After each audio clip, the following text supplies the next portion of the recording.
Pengabenan ini namanya adalah Kuse Pernawe. Tujuan daripada perjalanan pengabenan ini adalah pertama pembersihan alam semesta ini dari panca mahabhuta, dari roh tulang belulang yang ada di sini. Itu dibersihkan secara niskala.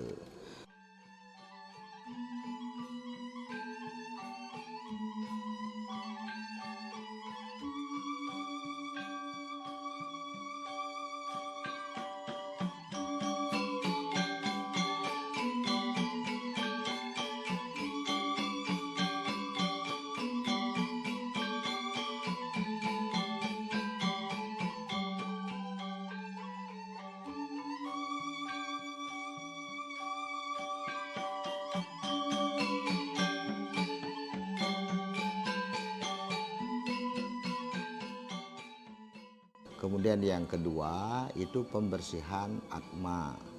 Itu supaya tidak akan berpengaruh kepada kehidupan manusia, baik itu ada di Desa Gilimanuk, di Kecamatan Melaya, dan Kabupaten Jemberana.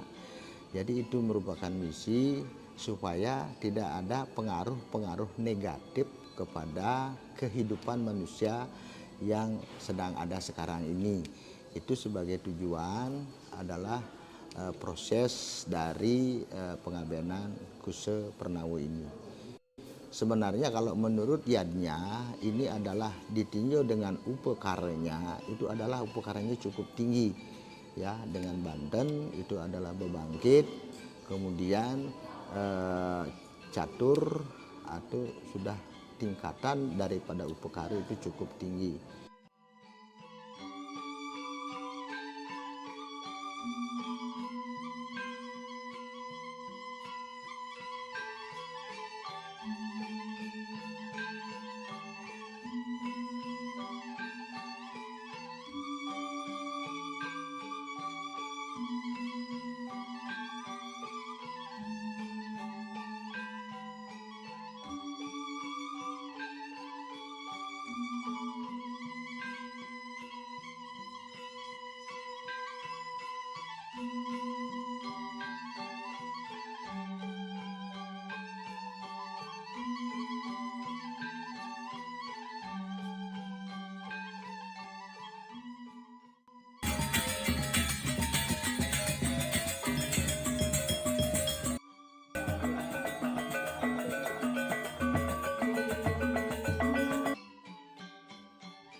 Akhir-akhir di Kabupaten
rangka gili manuk yang disimpan di laboratorium kami, perkiraan usianya itu sekitar 2000 tahun yang lalu ya. Jadi pada permulaan tahun Masehi. Nah, untuk apakah manusianya itu seperti apa? Ya manusianya bentuk fisiknya seperti manusia kita sekarang yang spesies Homo sapiens. Yang sudah berbudaya, sudah bisa membuat gerabah. Kemarin dijelaskan oleh staf ahli cagar budaya, itu Pak Made, bahwa gerabahnya itu gerabah yang spesial karena tipis tapi kuat, misalnya seperti itu. Ada juga artefak-artefak yang ditemukan itu misalnya artefak-artefak perunggu.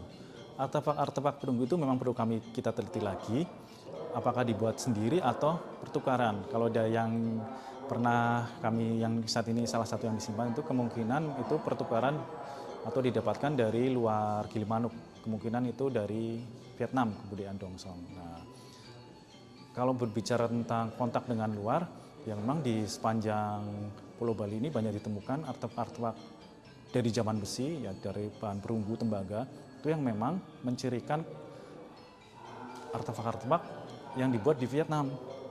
Mungkin bisa nanti dilihat yang ada di kantor Balai Konservasi dan Purbakala Gianyar, itu bisa dikoreksi, di situ ada karai semacam gong besar. Nah, itu.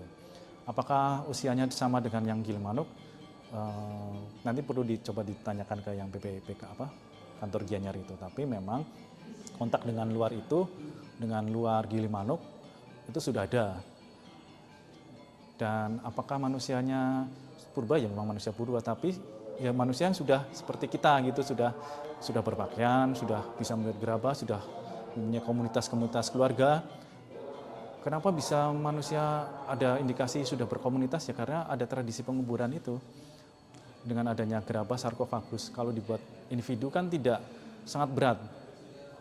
Mungkin hanya kalau orang meninggal individu diletakkan saja, tapi kalau dengan melihat bukti-bukti artefak dan temuan-temuan yang ada bisa dilihat di Museum Gilimanuk ini, tradisi-tradisi itu dilakukan bersama-sama sebagai suatu komunitas kelompok. Jadi memang masyarakat yang sudah berbudaya. Ya pakaiannya seperti apa?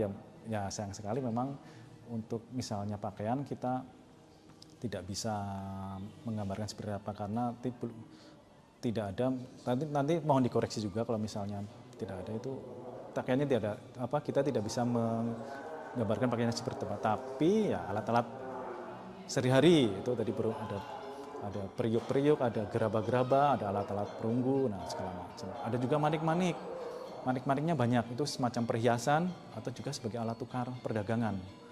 Nah yang unik itu, ada alat tukar yang perdagangan, berarti memang ada interaksi dengan dunia luar.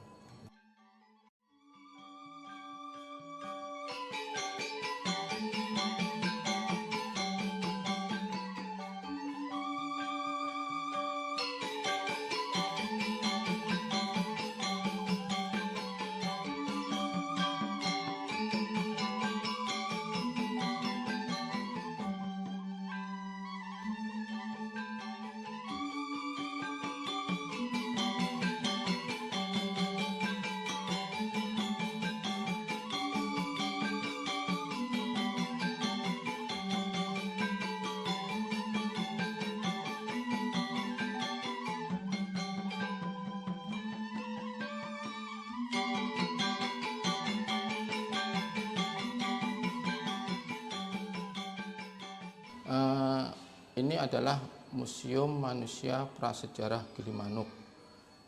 Museum Manusia Prasejarah Gilimanuk itu menampilkan dalam cagar budaya adalah benda dan situs Gilimanuk. Situs Gilimanuk itu luasnya sekitar 4 hektar, sedangkan benda cagar budayanya itu jumlahnya sekitar 1337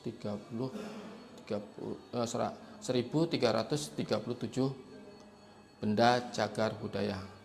Sedangkan kerangka manusia yang sejak ditemukan mulai tahun 1962 oleh peneliti Bapak Profesor Dr. Raden Panji Suyono, jumlahnya sekitar 159.